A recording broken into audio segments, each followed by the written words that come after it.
Je voudrais commencer par dire un grand merci à tous ceux qui ont regardé ma vidéo précédente et qui m'ont donné leurs impressions parce que ça représente beaucoup pour moi, donc encore merci. Aujourd'hui, je suis ravie de rentrer dans le vif du sujet en partageant avec vous les principes alimentaires que j'applique parce que j'en ressens les bienfaits au quotidien. Mais avant de commencer, il y a une chose importante à savoir et à garder à l'esprit. C'est que la façon dont on apprend à se nourrir n'est pas du tout optimale et peut même être néfaste pour notre santé. Et ça, c'est dû au fait qu'elle est basée sur des enjeux économiques et marketing plutôt que nutritionnels. Une fois qu'on a accepté ça, c'est beaucoup plus facile de remettre en question la façon dont on se nourrit. Cela étant dit, je voudrais partager avec vous deux principes alimentaires que je considère comme fondamentaux, mais qui sont méconnus parce qu'ils ne rentrent pas dans cette logique économique et marketing. Mon principe numéro 1, c'est de petit déjeuner comme un roi, déjeuner comme un prince et dîner comme un pauvre. Donc en gros, bien manger le matin, faire un bon déjeuner et dîner léger. Appliquer ce principe, ça va vous permettre de mieux gérer votre poids car la plupart des calories seront déjà brûlées au moment où vous vous coucherez. Ça vous permettra aussi de passer une meilleure nuit parce que le système digestif ne sera pas en plein travail pendant votre sommeil. Et ça vous permettra également d'avoir suffisamment faim au lever pour pouvoir prendre un bon petit déjeuner et donc être en forme toute la matinée. Et là, je m'adresse surtout aux personnes qui ne prennent pas de petit déjeuner parce qu'elles n'éprouvent pas cette sensation de faim le matin.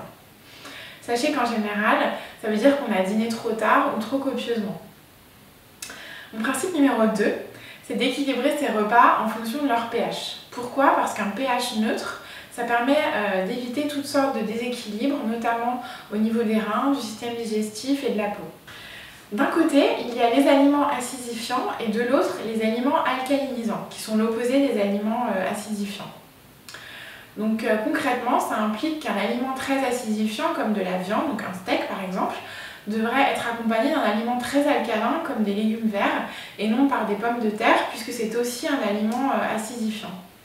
De la même manière, il vaut mieux accompagner du riz blanc ou des pâtes par une salade verte ou des légumes verts. Donc tout ça, ça implique de savoir distinguer les aliments acidifiants des aliments alcalinisants. Parmi les aliments acidifiants, on retrouve le sucre, les protéines animales, c'est-à-dire la viande, les œufs, le poisson.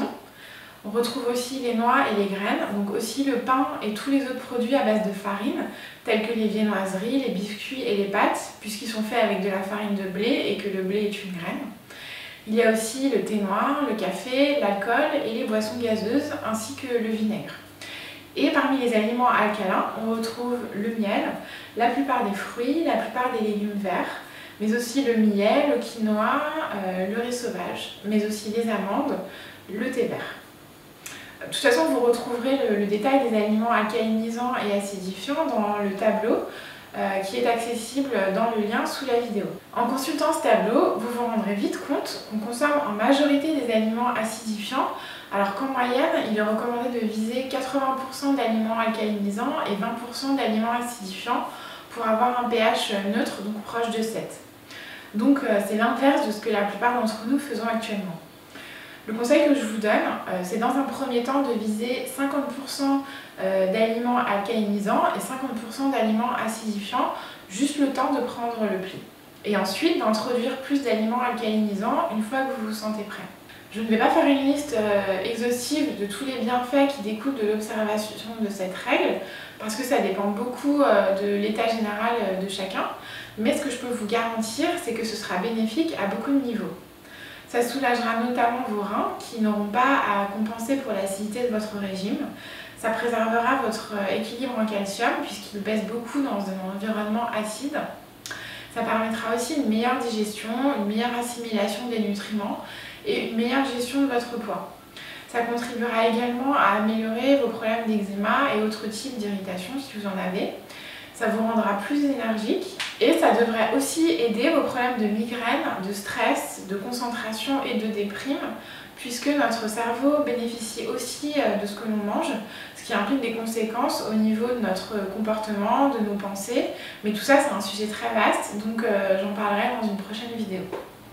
Voilà, donc en fait, c'était les deux règles que je voulais absolument partager avec vous aujourd'hui pour que vos menus ne soient plus composés à l'aveuglette, mais en toute conscience.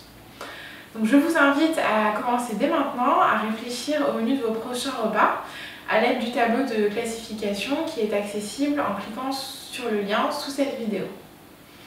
Et si vous voulez rentabiliser les 5 minutes que vous venez de passer à m'écouter, je vous encourage à lire ce tableau, à l'imprimer et à le coller sur votre frigo pour l'avoir à disposition quand vous faites votre liste de courses ou quand vous cuisinez.